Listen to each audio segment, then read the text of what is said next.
lagi dengan Miss Riana. Kita sekarang melanjutkan tema 1, subtema 2 tentang hewan sahabatku. Pembelajaran pertama ini bermuatan tentang IPA. Kita kan kemarin, maksudnya sebelum-sebelumnya sudah belajar tentang perkembangbiakan tumbuhan. Sekarang kita akan belajar tentang perkembangbiakan hewan. Hewan berkembang biak untuk melestarikan jenisnya, sama saja seperti tumbuhan ya. Ada berbagai macam cara. Kita akan belajar 3 cara. Ada ovipar, ada vivipar, dan ovovivipar. Artinya apa? Kalian bisa lihat di buku kalian ya. Ovipar itu dengan cara bertelur. Ingat kata ovum. Ovum, kalau di sains kita belajar ovul di bagian tumbuhan itu artinya telur. Dan ada yang berkembang biak dengan cara melahirkan. Manusia juga termasuk vivipar ya, karena melahirkan, dan kebanyakan binatang mamalia lain yang melahirkan. Ada juga yang berkembang biaknya ada 2 nih caranya. Dia bertelur lalu melahirkan atau ovovivipar. Itu bagaimana caranya? Jadi dia sebenarnya bertelur di dalam bagian dalam tubuhnya, tapi telurnya menetas di bagian dalam lalu nanti akan keluar sehingga seperti melahirkan, padahal sebenarnya dia bertelur. Nah, ini dia contoh yang bertelur. Ada burung, ikan, reptil, dan katak. Berarti termasuk ovipar. Kalau yang melahirkan itu adalah hewan-hewan mamalia, contohnya sapi, kucing, kambing, lumba-lumba, dan landak. Paus juga termasuk ya. Sehingga paus dan lumba-lumba itu bukan ikan, dia mamalia. Kadang-kadang kita bilangnya ikan paus, ikan lumba-lumba, mereka bukan ikan. Lalu yang ovovivipar, dia bertelur dan melahirkan, dan antara lain contohnya ikan hiu, kuda laut, dan platipus. Ini gambarnya ya, platipus. Nah, di sini kita latihan yuk. Perhatikan nama-nama hewan berikut, mana yang maksudnya kita sebutkan. Dia ovovivipar, vivipar, atau ovipar. Nah, kura-kura bertelur, ovipar.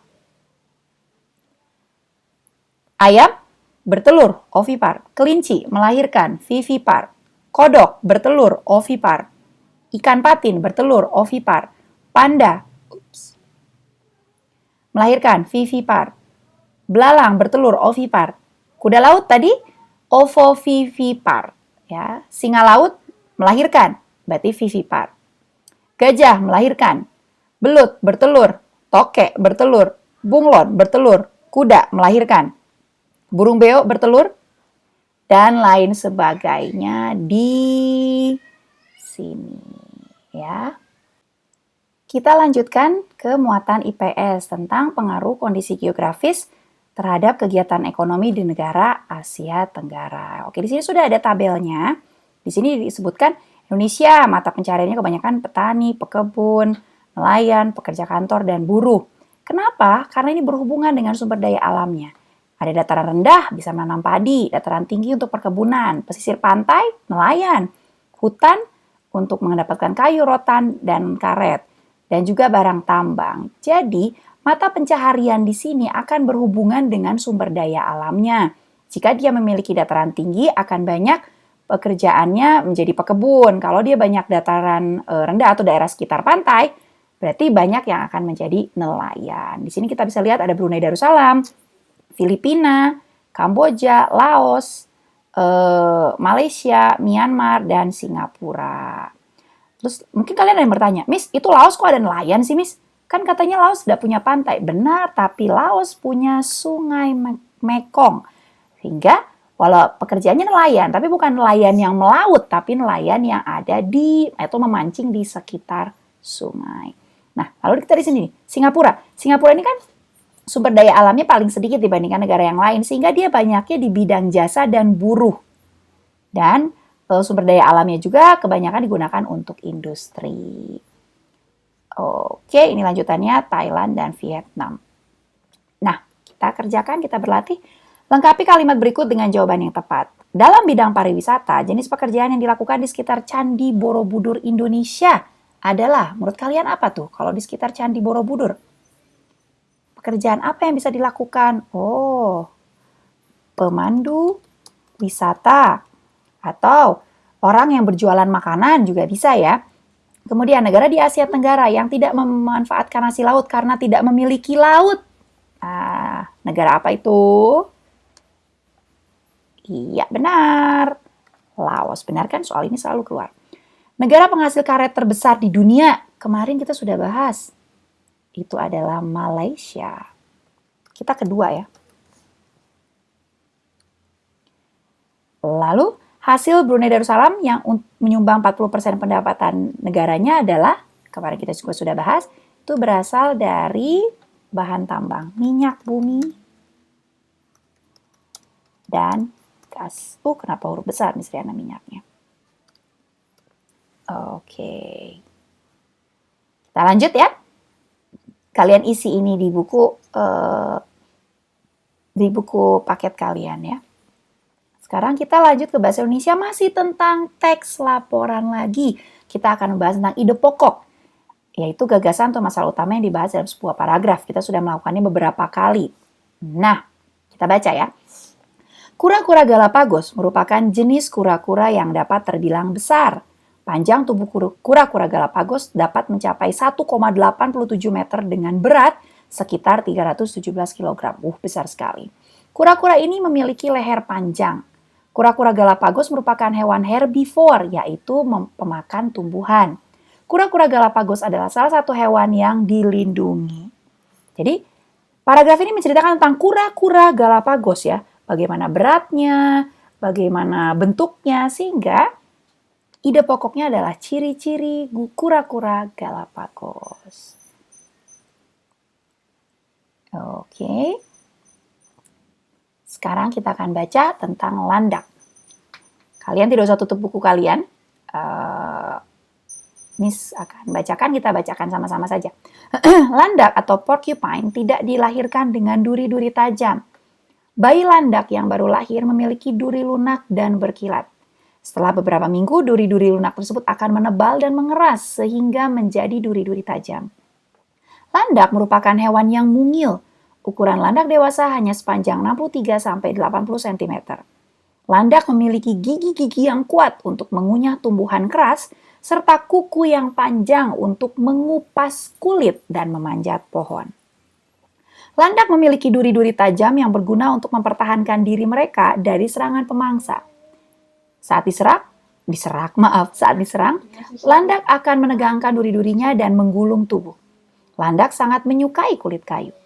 Mereka sering merusak pohon-pohon di hutan untuk memenuhi kebutuhan makanannya.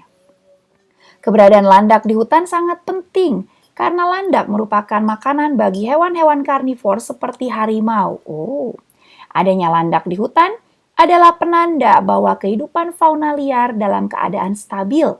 Adanya landak di hutan juga merupakan penanda bahwa keseimbangan rantai makanan tidak terganggu. Sumber dari Eravo. Kurang jelas Miss Yana ya. Nah, ada 2 paragraf. Nah, paragraf pertama, kita kan di sini akan tulis judul teks laporannya dulu.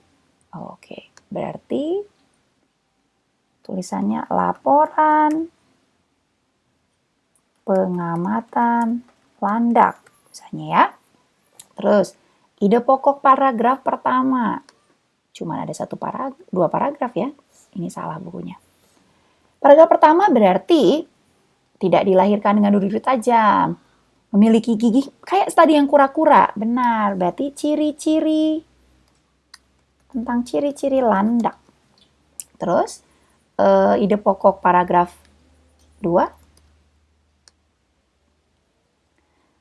Landak menegangkan durinya, menyukai kayu, mereka sering merusak pohon. Keberadaan landak di hutan sangat penting karena landak merupakan makanan bagi hewan-hewan. Jadi, kalau menurut Miss Riana, keberadaan landak penanda keseimbangan ekosistem. Oke. Ini buat labagan tentang ide pokok, tidak usah.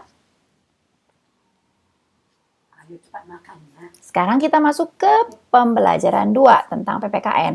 Sekarang kita ke nilai-nilai sila keempat Pancasila. Bunyinya, kerakyatan yang dipimpin oleh hikmat, kebijaksanaan, dalam permusyawaratan perwakilan. Di sini menunjukkan bahwa kita adalah negara demokrasi, karena negara demokrasi itu adalah pemerintahan dari rakyat, oleh rakyat, dan untuk rakyat. Jadi, ciri-ciri negara demokrasi itu adalah orang-orang yang mewakilinya dari rakyat, dilakukan oleh rakyat, dan hasilnya akan dikembalikan oleh rakyat. Dengan cara tentunya musyawarah untuk mencapai mufakat. Apa itu musyawarah? Di sini ada. Musyawarah adalah suatu upaya bersama dengan sikap rendah hati untuk memecahkan persoalan guna mengambil keputusan bersama dalam penyelesaian masalah. Kalau kalian rangkum sendiri, musyawarah itu artinya adalah usaha bersama untuk menyelesaikan masalah. Sudah, itu lebih pendek. Jadi ada masalah, bersama-sama kita mau menyelesaikannya. Nilai-nilai yang terkandung dari sila keempat, yaitu mengutamakan kepentingan negara dan masyarakat, tidak memaksakan kehendak, mengutamakan musyawarah, dan menerima dan melaksanakan hasil musyawarah dengan bertanggung jawab. Lalu, jujur. Jadi, kalau kita bermusyawarah, misalnya ide kita tidak diterima. Misalnya, kita nanti akan rapat nih, kita mau perpisahan semester 2 mau kemana. Terus Miss Riana memberikan ide, yaudah kita berenang. Tapi kalian tidak setuju. Akhirnya keputusan yang diambil kalau bukan pergi berenang. Nah, Miss Riana harus menerima dengan baik dan melaksanakannya dengan penuh tanggung jawab. Jadi tidak boleh, aku nggak mau karena aku tidak setuju. Tidak boleh begitu. Ini ada gambar nih, musyawarah di lingkungan masyarakat, kerja bakti. Di sini diskusi kelas dengan kelompok. Kalian di rumah juga bisa bermusyawarah loh. Misalnya menentukan hari ini mau makan apa, atau nanti liburan mau pergi kemana. Itu juga adalah salah satu contoh musyawarah. Oke, lanjut. Ini kita langsung ke halaman 35 ya. Kalian lewat saja buku kalian langsung ke halaman 35 tentang SBDP. Kita akan membahas cara-cara membuat patung. Pertama, teknik yang digunakan adalah teknik membutsir, yaitu teknik membuat patung dengan cara memijit, menambah, atau mengurangi. Ya, alatnya adalah butsir dan pisau sudit. Bahannya harus yang agak empuk ya, tanah liat atau plastisin, bahan lunak. Teknik memahat adalah teknik mengurangi bahan dengan cara dipahat pada bahan yang digunakan. Biasanya yang dipahat itu kayu atau batu. Alatnya pahat dan palu untuk bahan yang keras atau tidak lunak. Teknik mencetak. Ya, ada cetak tuang dan ada cetak tekan.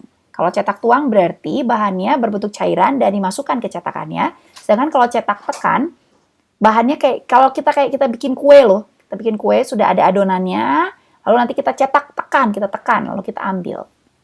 Ini untuk bahan yang lunak, ya. Atau bahannya awalnya cair, lalu nanti lama-lama akan mengeras. Lalu terakhir adalah teknik konstruksi, digunakan dengan cara menyusun atau membangun bahan. Misalnya kalian membuat boneka dari kertas atau dari plastik, itu kan kalian akan menyusun bahan-bahannya. Itu berarti namanya teknik konstruksi. Demikianlah pembelajaran pada hari ini. Sampai jumpa di pembelajaran selanjutnya. Dadah!